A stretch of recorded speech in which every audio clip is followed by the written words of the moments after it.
Assalamualaikum warahmatullahi wabarakatuh. Alhamdulillahirabbil alamin. Alhamdulillahilladzi bi ni'matihi tatimmus shalihat. Asyhadu an la ilaha illallah wa asyhadu anna Muhammadar Rasulullah. Allahumma shalli wa sallim wa barik ala nabiyyina Muhammadin wa ala alihi wa ashabihi ajma'in, amma ba'd. Rabbi shrah li sadri wa yassir li amri wahlul 'uqdatam min lisani yafqahu qawli. Mari kita mulai majelis ini dengan bacaan basmalah. Bismillahirrahmanirrahim. Alhamdulillah, pagi ini dalam kondisi yang sedikit agak dingin, ya. Mudah-mudahan tidak mengurangi keistiqomahan kita untuk memantaskan diri kita menjadi hamba Allah Subhanahu wa taala. Ya, ini semua adalah nikmat anugerah Allah Subhanahu wa taala yang apapun harus kita syukuri, ya. Saudara sekalian, pagi ini yang akan kita pelajari berkaitan dengan doa, ya, satu perkara yang saya kira setiap hari kita sudah melaksanakan. Walaupun dalam beberapa penjelasan sudah pernah kita singgung, ya, dalam beberapa penjelasan sebagai satu penjelasan atas pembahasan, kemudian tersinggunglah kemudian persoalan tentang doa ini. Tapi itu tidak mengapa, karena innamal ilmu murojaah. Kata al-hikmah itu, ilmu itu pengulangan. Mau diulang-ulang, kadang ya urung paham-paham, wis diulang-ulang kadang ya urung dilakon-lakoni. Jadi ini pengulangan itu sekaligus untuk mengingatkan kembali sesuatu yang sudah pernah kita pelajari. Ya, jadi secara irisan-irisan itu mungkin sudah pernah saya singgung, ya, sudah saya jelaskan, tetapi tadi saya katakan. Dan insyaallah wal i'adatu faidatun. Pengulangan itu insyaallah akan ada faidahnya. Ya, tadi kita menjadi ingat kembali, ya, mengingatkan kembali satu yang sudah pernah kita jelaskan, tetapi sudah lupa. Nah, dengan kita mengulang lagi, ya, maka kita menjadi ingat. Doa ini dalam banyak riwayat, ya, bahkan dikatakan huwa al-ibadah. Doa itu adalah ibadah itu sendiri. Ya, ad-du'a'u wal ibadah. Karena ibadah, maka beberapa persyaratan dalam ibadah itu juga berlaku di dalam doa. Ya. Ini kaitan dengan doa ini. Dan doa ini adalah bagian dari upaya taqarrub ilallah, mendekatkan diri kepada Allah Subhanahu wa taala. Hanya dalam penyikapan, di dalam penyikapan ini berbeda-beda. Maka ada satu ahli tasawuf, Syekh Ali bin Abdullah bin Ahmad Barros, penyikapan orang yang berdoa itu ada 3 tingkatan. Ya, jadi ad-du'a'u fal khalqu fihi salasu tabaqat. Doa itu dalam pandangan makhluk, dalam penyikapan makhluk itu ada 3 tingkatan. Tingkatan yang pertama adalah al-awwam. Tingkatan yang kedua adalah al-khassa, dan tingkatan yang ketiga adalah khassatul khassa. Ya, tingkatan yang hamba yang istimewa. Tingkatan yang pertama, nah, kita ini coba nanti masuk kemana? Tingkatan yang pertama adalah tingkatan awam. di mana doa yang kita panjatkan itu sebagai alat pengabulan permohonan. Ya, jadi sebagai alat permohonan, ya, sesuatu yang kita minta, dan tujuannya adalah apa? Terkabul. Ya, jadi permintaan, terwujudnya permintaan itu sebagai puncak dari tujuan kita berdoa itu. Ya, itu penyikapan yang pertama orang awam itu. Ya, berdoa itu ya bagaimana kemudian bisa terwujud, bisa terkabul itu sebagai tujuan. Kemudian yang kedua, doa itu sebagai perwujudan ubudiyah,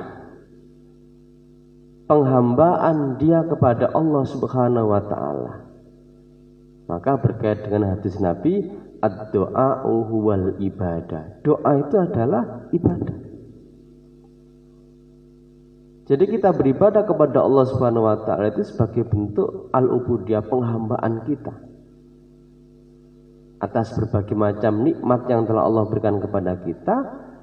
Sebagai wujud rasa syukur kita melakukan penghambaan. Di antara salah satu bentuk penghambaan itu adalah doa. Ya, enggak ada motivasi apapun, ya, karena Allah Subhanahu wa taala. Dia berdoa, doa bagian dari menjalankan perintah Allah Subhanahu wa taala. Ya. Jadi terwujudnya permohonan itu bukan pada apa? Kabulnya. Dia tidak penting itu terkabul apa tidak. Yang penting dia melaksanakan doa, titik. Ya. Dengan bersungguh-sungguh, ya. Itu bagian dari al-ubudiyah. Kita juga pernah bahas tentang al-ubudiyah ini, penghambaan diri kepada Allah Subhanahu wa taala. Ya. Itu tingkatan yang kedua, penyikapan terhadap doa. Dia berdoa itu tujuan puncaknya bukan terkabulnya doanya, tapi tujuannya adalah ini penghambaan seorang manusia kepada penciptanya. Ya. Sama kita menyikapi ibadah juga begitu. Kita sholat, bagian dari menjalankan perintahnya. Sudah, titik. Ya. Tujuannya adalah apa? Mardhatillah, untuk mendapat ridha Allah Subhanahu wa taala. Bahkan Rasulullah SAW itu ketika ditanya oleh Aisyah, ya, berkaitan dengan ibadah yang begitu kerasnya yang beliau lakukan, sampai-sampai tumitnya itu bengkak. Aisyah itu rada apa? Semacam heran. Engkau ini dikasih rahmat oleh Allah Subhanahu wa taala, diampuni dosa-dosanya, tapi kenapa dalam melaksanakan ibadah masih begitu kerasnya? Ya, bahasa lain mbok yo biasa wae, wong wis diampuni oleh Allah rahmatnya. Kira-kira gitu. Tapi apa jawab Rasulullah SAW? Wahai Aisyah, afala akunu abdan syakura.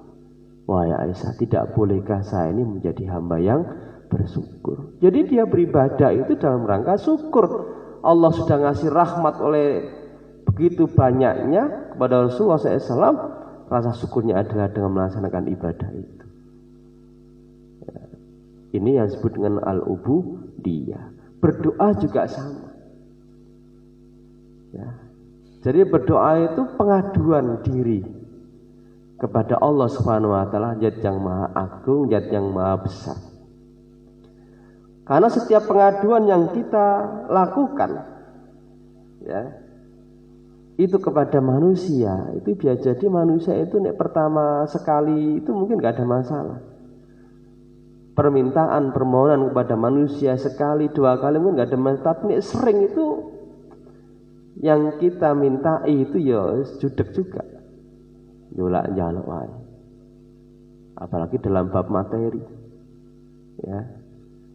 Tetapi justru ketika kita mendapati sesuatu di dalam hidup ini, ada kesulitan, kemudian kita meminta kepada Allah tidak hanya sekali, berkali-kali, ya, maka Allah akan menurunkan, ya, rezeki atau menurunkan jalan keluar, baik segera maupun ditunda. Ya. Jadi sekedar ubudiyah, penghambaan diri kepada Allah Subhanahu wa taala. Tidak ada niat, tidak ada motif yang lain. Kenapa? Tadi ad-du'a wal ibadah. Kemudian tingkatan yang ketiga, ya, tingkatan khawasul khawas. Hamba istimewa itu memandang doa itu sebagai sambutan dan keramahan Allah Subhanahu wa ta'ala. Ya. Jadi ketika kita menyebut ya Rabb, Allahumma, maka Allah menjawab labbaika ya abdi, aku memenuhi panggilanmu wahai hambaku. Seorang itu begitu senangnya ketika panggilan yang dia serukan itu kemudian dijawab. Itu sudah senangnya luar biasa. Ya, Bapak Ibu, Bapak sekalian, nggak ada ibunya. Ketika kita menyeru seseorang kok kemudian yang kita seru itu jawab, itu ya seneng. Ada orang dipanggil berkali-kali ku bengo aja. Ya, nyauri wae ora iku ya rada begedek. Wong iki jenenge tuli apa? Ya.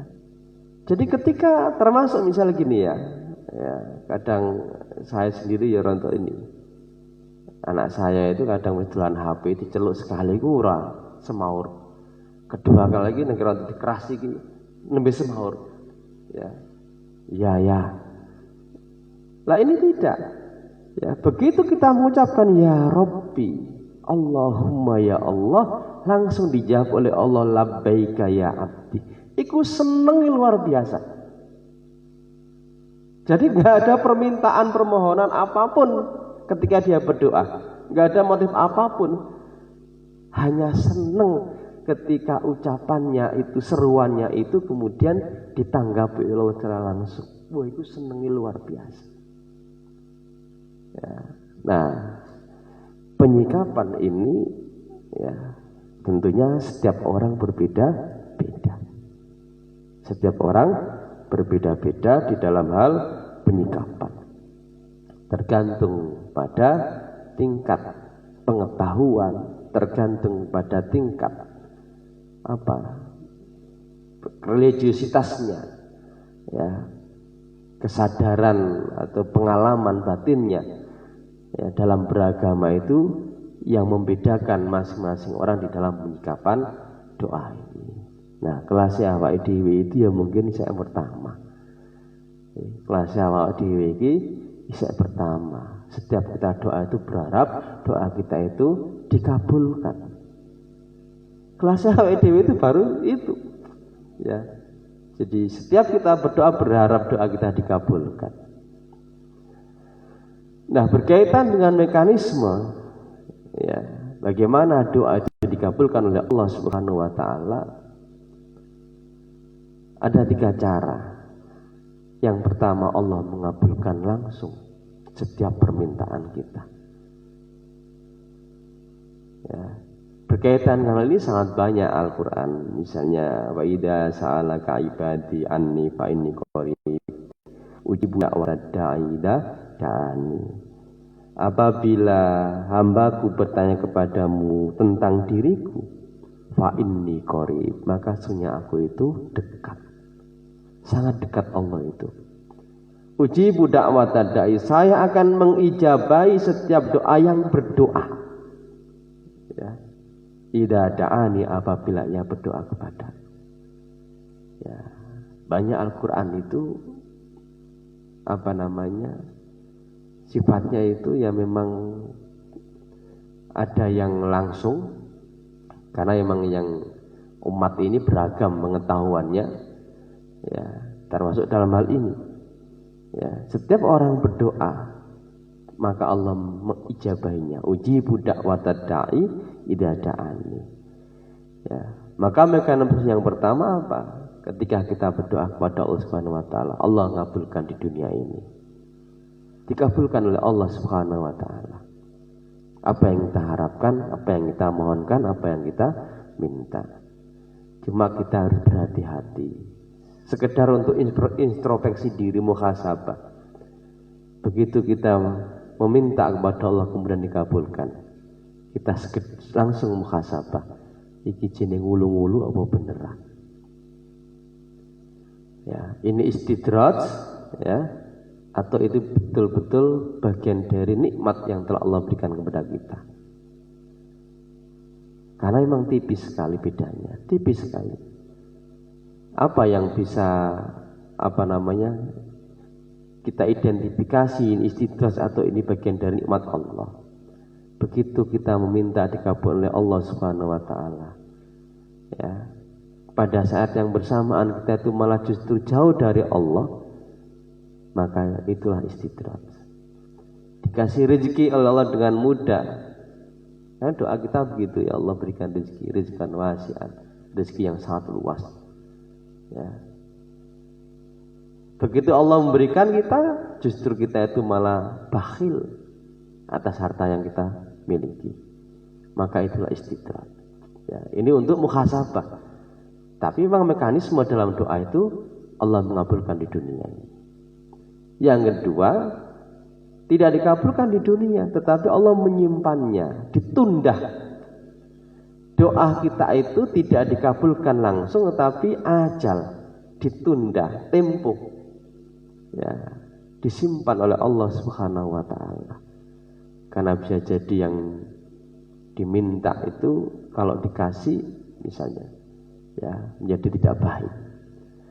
Ya, yudakhiruha, doa kita disimpan oleh Allah Subhanahu wa taala. Kemudian yang ketiga, diganti yang lebih baik dari yang diminta. Ya, biar jadi kita mengharapkan sesuatu, begitu Allah ngasih malah menjadi baik, menjadi kurang baik, dan Allah mengetahui tentang hal itu. Maka diganti dengan yang lain yang lebih baik, yang lebih manfaat bagi dirinya. Ya, misalnya minta hal-hal yang bersifat materi, Allah mengganti dengan imateri, dengan kesehatan, ya, kemudian anak-anaknya jadi soleh soleha, keluarganya menjadi sakinah mawaddah warahmah. Itu saya kira jauh lebih baik daripada perkara-perkara materi yang kita minta, yang justru kalau kita diberi itu semua tadi itu menjadi hilang. Biasanya jamaah duwe mobil baru kemudian bolong onang di, ya, dan lain sebagainya. Jadi ini mekanisme bagaimana doa itu dikabulkan oleh Allah Subhanahu wa taala. Kemudian kedudukan doa bagi kita itu, ya, yang pertama adalah apa? Bahwa doa itu yustadfa'u bihil bala wa yuraddu bil qada. Doa itu bisa menolak bencana dan ketetapan Allah Subhanahu wa taala. Ya. Bagaimana tidak? Rasulullah SAW mengatakan la yaruddul qada'a illa doa. Tidaklah tertolak ketentuan Allah itu kecuali dengan doa. Ini bagian dari ikhtiar. Jadi ikhtiar itu ada yang sifatnya fisikly, kita berusaha, ya. Ada yang bersifat spiritualitas, doa ini, ya. Jadi makanya kita bersyukur masih banyak orang alim, ya, sehingga dunia ini masih aman. Saya punya keyakinan itu, ya. Banyak orang yang berdoa, banyak orang-orang yang masih DP kepada Allah Subhanahu wa taala, sehingga kemudian Allah masih memberikan keamanan, kedamaian, ya. Itu karena masih banyak orang alim yang berdoa, ya. Jadi doa itu bisa menolak bala dan ketentuan Allah Subhanahu wa taala. Bahkan Rasulullah SAW mengatakan inna doa ayan fa'u mimma nazala wa mimma lam yanzil. Doa itu bermanfaat atas sesuatu yang diturunkan oleh Allah atau yang belum diturunkan. Tetap bermanfaat. Fa'alaikum ibadallah biddoa. Maka wajib bagimu wahai hamba Allah untuk melaksanakan doa. Teruslah kita berdoa, ya. Teruslah kita berdoa. Kenapa? Karena justru ketika kita ini tidak berdoa kepada Allah Subhanahu wa taala, oleh Allah dianggap sebagai orang yang tidak butuh. Dianggap orang yang sombong. Ya, padahal kita ini adalah orang yang lemah. Ya. Di dalam surat Ghafir ayat 60 Allah berfirman, "Innal ladzina yastakbiruna an ibadati." Sesungguhnya orang-orang yang yastakbiruna, takabur, mereka yang sombong dari hamba-hambaku, tidak mau berdoa kepadanya, sayadkhuluna jahannama dakhirin, maka mereka akan dimasukkan ke dalam neraka jahanam. Ya, jadi justru kalau orang berdoa itu Allah menjadi marah karena sudah menunjukkan dia nggak butuh lagi. Ya, ini bedanya Allah dengan makhluk itu. Kalau kita memohon kepada makhluk, kepada manusia, minta kepada manusia, sekali tidak mengapa, dua kali nggak mengapa. Tapi kalau berkali-kali, maka orang yang kita minta itu akan akan berkata yang tidak enak. Tapi beda dengan Allah Subhanahu wa taala, justru ketika kita itu sering meminta, memohon, ya, maka justru menunjukkan rasa senangnya Allah kepada hamba itu. Rasulullah SAW mengatakan begini, ya, karena di antara doa itu adalah apa? Perkara yang sangat besar, dan Allah ketika mendengar suara hamba yang berdoa, kemudian merintih, ya, DP, ya, pas nanti duit kan DP, pas lagi ranti duit itu lendungo kayak ngerokok ars, ya Allah, gitu kan. Jadi ketika seorang hamba itu merintih, ya, DP kepada Allah Subhanahu wa taala, itu perkara yang sangat agung di sisi Allah Subhanahu wa taala. Ya. Laisa syai'un akramu 'alallahi minad du'a. Tidaklah ada sesuatu yang paling mulia atau lebih mulia di sisi Allah Subhanahu wa taala dari doa. Ya. Jadi Allah begitu senang, ya. Perkara yang sangat agung, yang paling mulia di sisi Allah itu adalah doa.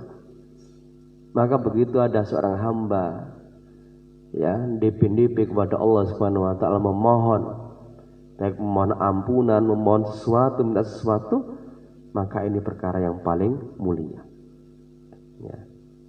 Dan Allah cinta mendengar suara dan rintihan hambanya itu, karena Allah mengetahui akan kelemahan kita.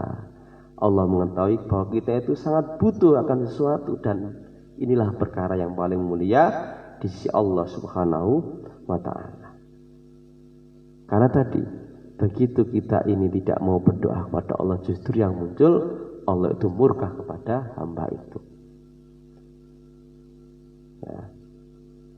Rasulullah SAW mengatakan, innahu malam yas'alillaha yaghdab alaihi. Sesungguhnya seorang hamba, seorang manusia yang tidak meminta kepada Allah, ya, tidak meminta, yaghdab alaihi, maka murkalah Allah kepadanya. Ya. Ini kan berbeda dengan manusia. Ya. Jadi justru Allah akan murka kepada hamba, kepada manusia yang tidak meminta. Ya. Bal makhluk, sementara ketika dia minta kepada makhluk, pada manusia, sekali lagi, dua kali, tiga kali, maka justru yang membuat marah manusia itu. Ya. Jadi wong onok ngamen saja muncul sekali, ngamen mana, dua kali ngamen mana, ya. Jadi ini, dan Allah tentunya berbeda, ya. Maka ada ungkapan seorang ahli syair, Allahu yaghdabu in tarakta su'alahu. Allah itu murka jika ia tidak memintanya. In tarakta su'alahu, jika kamu meninggalkan permohonannya, artinya tidak meminta. Wa bunayya adama khina yus'alul yaghdab, sementara Bani Adam ketika diminta itu yaghdabu, maka ia marah. Jadi dengan manusia itu cukup sekali kita meminta, dua kali wis ngomong, tiga kali apa mana, ya. Tapi kalau dengan Allah kita berkali-kali minta kepada Allah Subhanahu wa taala, maka justru ini membuat Allah senang, ya, menunjukkan bahwa kita ini lemah, menunjukkan bahwa kita itu membutuhkan akan kepada Allah Subhanahu wa taala. Kemudian ada ungkapan dari Ibnul Qayyim, ya, di dalam kitab Al-Jawabil Kafi. Ibnul Qayyim ini mengatakan wad-du'a'u min anfa'il adawiyah. Doa, ya, itu adalah obat yang mujarab, min anfa'il adawiyah, ya, obat yang penuh dengan kemanfaatan. Jadi Ibnul Qayyim itu punya buku doa-doa Rasulullah SAW, ya, sudah ada terjemahannya itu, ya, termasuk obat-obat Tibun Nabawi itu ada Ibnul Qayyim yang punya buku itu. Jadi ad-du'a'u min anfa'il adawiyah, doa itu obat yang mujarab, obat yang penuh dengan manfaat. Wa huwa aduwul bala, doa itu adalah musuh dari bala, bencana. Maka doa itu bisa menolak bencana. Yadfa'uhu, doa itu bisa menolaknya. Wa yu'alijuhu, bisa menanggulanginya. Wa yamna'u nujulahu, dan mencegah turunnya bala itu. Wa yarfa'uhu, dan bisa mengangkatnya, menghilangkan bala itu. Au yukhaffafuhu idza nazala, atau doa itu bisa meringankan apabila bala itu turun.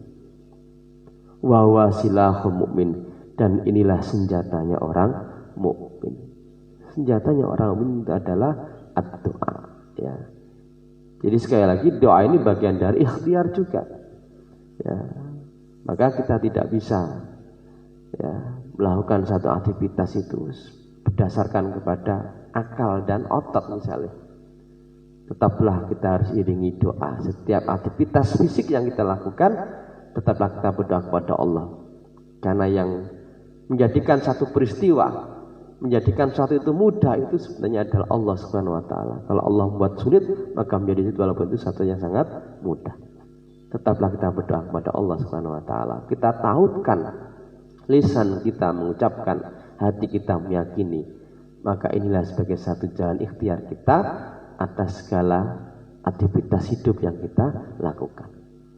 Ikhtiar fisik kita jalani, ikhtiar yang sifatnya spiritual juga harus kita lakukan. Jadi ketemu, ya. Aja mung ndonga ya tidak bisa, ya. Jadi pengen rezeki ndonga terus ning masjid ya enggak bakal, terus kemudian tiba-tiba duit jatuh dhewe, itu tidak. Ya, harus diikhtiari dengan cara bekerja, ya. Jadi ini tidak bisa dipisahkan antara ikhtiar yang bersifat doa dan ikhtiar yang bersifat fisikli ini. Ini satu kesatuan, ya. Maka di dalam setiap aktivitas kita itu selalu, ya, dalam Islam itu untuk selalu berdoa. Mau makan kita berdoa, mau apapun itu selalu berdoa, ya. Agar apa yang kita lakukan itu tersambung dengan yang memberikan sesuatu itu. Ketika kita mau makan, Allahumma barik lana fi ma razaqtana wa qina adzabannar. Ya Allah, barik lana, berkailah bagi kami ya Allah atas sesuatu yang akan kita makan. Kenapa? Karena yang punya keberkahan itu Allah Subhanahu wa taala. Yang menurunkan, yang menumbuhkan padi yang kemudian menjadi nasi itu adalah Allah, supaya kita sesuatu yang kita makan itu diberkahi. Fima razaqtana, di dalam apa-apa yang telah Engkau rezekikan kepada kami, harta kita minta kepada Allah supaya berkah. Wa qina adzabannar, loh, perkara makan aja keberkaitan dengan supaya dijauhkan diri dari api neraka. Ya, jadi ada hubungannya. Jadi makan itu bukan hanya perkara perut supaya kenyang, tapi ini perkara yang berkaitan dengan sesuatu yang sangat jauh, persoalan akhirat. Ya, maka doa itu penting, ya. Jadi setiap segala sesuatu itu, ya, ada selalu diiringi dengan doa. Saudara sekalian, dirahmati Allah Subhanahu wa taala, saya kira itu ya beberapa hal. Yang terakhir, di antara kedudukan doa itu apa? Jika kita berdoa kepada Allah Subhanahu wa taala, maka pujilah Allah, dan Allah mencintai segala pujian. Ya, ada orang yang berdoa itu tidak meminta ada apapun, tetapi apa? Cukup dia memuji Allah, muji terus. Ya. Alhamdulillahirabbil alamin, hamdan yuafi ni'ama wa yukafi. Itu kan pujian-pujian itu, zat yang Maha mencukupi. Ya, pujilah. Ya, walaisa sa'un habbu ilahil madhu minallah. Tidak ada zat yang lebih menyukai atau mencintai pujian daripada Allah Subhanahu wa taala. Maka sebelum kita berdoa, kita memuji Allah Subhanahu wa taala. Alhamdulillahirabbil alamin, kemudian kita membaca salawat. Bahkan ada ungkapan ketika kita berdoa kepada Allah Subhanahu wa taala kemudian tidak ditutup dengan sholawat, maka itu akan menyebabkan mahjubun. Itu bisa menjadi penghalang terkabulnya doa. Ya, ini ucapan dari Ali bin Abi Thalib. Jadi setiap kita memulai dan mengakhiri doa, maka hendaknya kita membaca sholawat kepada Rasulullah SAW. Ya. Baik, saudara sekalian, rahmat Allah, saya kira itu pembahasan kita pada pagi hari ini. Mudah-mudahan mengingatkan kita semuanya yang sudah lupa, ya, dan menjadi bekal kita untuk melaksanakan amal-amal soleh. Saya kira begitu. Ada yang mau disusulkan? Cukup ya? Ya, saya kira itu kita akhiri dengan doa kifaratul majlis. Bismillahirrahmanirrahim. Subhanakallahumma wa bihamdika asyhadu an la ilaha illa anta astaghfiruka wa atubu ilaik. Walhamdulillahirabbil alamin. Wassalamualaikum warahmatullahi wabarakatuh.